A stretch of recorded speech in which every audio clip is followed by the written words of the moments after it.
ড্যাশে এর হলুদ আলোতে বসে গল্প বলতেন রাজা রানীর। তারপর ড্যাশে শীতল বাতাসে সবাই একসাথে ঘুমিয়ে পড়তাম। And 30 seconds.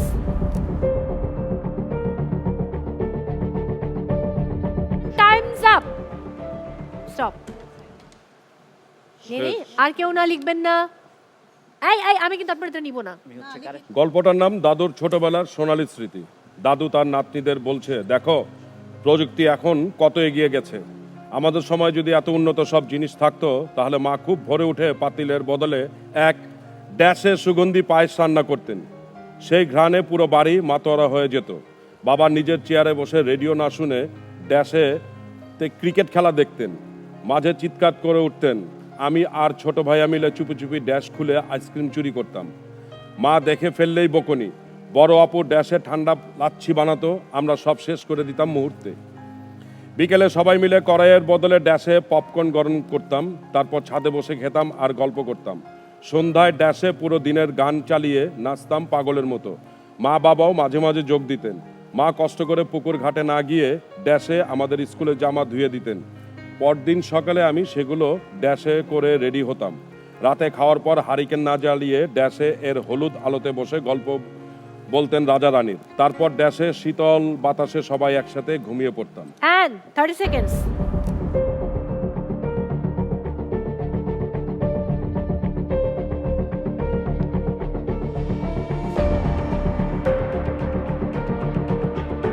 Time's up. বলার পর কেউ লিখবেন না। And time's up.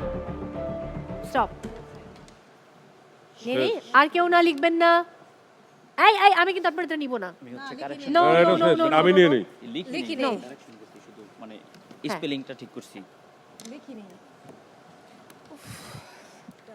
আমরা পুরো গল্পটা একবার করে পড়ব, দেন আমরা মেলাবো কার কয়টা হলো।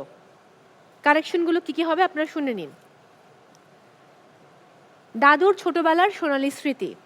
দাদু তার নাতিনদের বলছেন, দেখো প্রযুক্তি এখন কত এগিয়ে গেছে। আমাদের সময় যদি এত উন্নত সব জিনিস থাকতো তাহলে মা খুব ভোরে উঠে পাতিলের বদলে রাইস কুকারে সুগন্ধি পায়েস রান্না করতেন। সেই ঘ্রাণে পুরো বাড়ি মাতোয়ারা হয়ে যেত। বাবা নিজের চেয়ারে বসে রেডিও না শুনে স্মার্ট টিভিতে ক্রিকেট খেলা দেখতেন। মাঝে মাঝে চিৎকার করে উঠতেন। আমি আর ছোট ভাইয়া মিলে চুপি চুপি ফ্রিজ খুলে আইসক্রিম চুরি করতাম, মা দেখে ফেললেই বকুনি। বড় আপু ব্লেন্ডারে ঠান্ডা লাচ্ছি বানাতো, আমরা সব শেষ করে দিতাম মুহূর্তেই।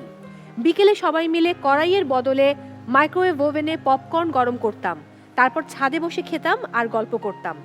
সন্ধ্যায় ল্যাপটপ কিংবা টেলিভিশনে পুরোনো দিনের গান চালিয়ে নাচতাম পাগলের মতো। মা বাবাও মাঝে মাঝে যোগ দিতেন। মা কষ্ট করে পুকুর ঘাটে না গিয়ে ওয়াশিং মেশিনে আমাদের স্কুলের জামা ধুয়ে দিতেন। পরদিন সকালে আমি সেগুলো আয়রন করে রেডি হতাম। রাতে খাওয়ার পর হারিকেন না জ্বালিয়ে টেবিল ল্যাম্প বা ডিম লাইটে বসে হলুদ আলোতে বাবার গল্প শুনতাম রাজা রানীর। তারপর ফ্যানের শীতল বাতাসে সবাই একসাথে ঘুমিয়ে পড়তাম। এই হলো গল্পটা। এবার মিলাবো কার কটা হলো। সাইমা পরিবার সঠিক উত্তর দিয়েছেন 6টি, ভুল দিয়েছেন 2টি, তার মানে সঠিক আমি কাউন্ট করছি 4টি।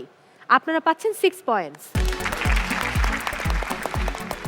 হানি পরিবার সঠিক উত্তর দিয়েছেন 7টি, ভুল দিয়েছেন 2টি, তার মানে সঠিক কাউন্ট করছি 5টি।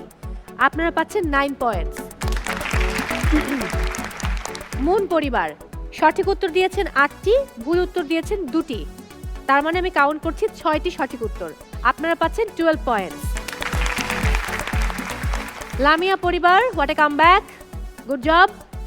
সঠিক উত্তর দিয়েছেন 9টি, ভুল দিয়েছেন 1টি, তার মানে সঠিক আমি ধরে নিচ্ছি 8টি। আপনারা পাচ্ছেন 15 পয়েন্টস।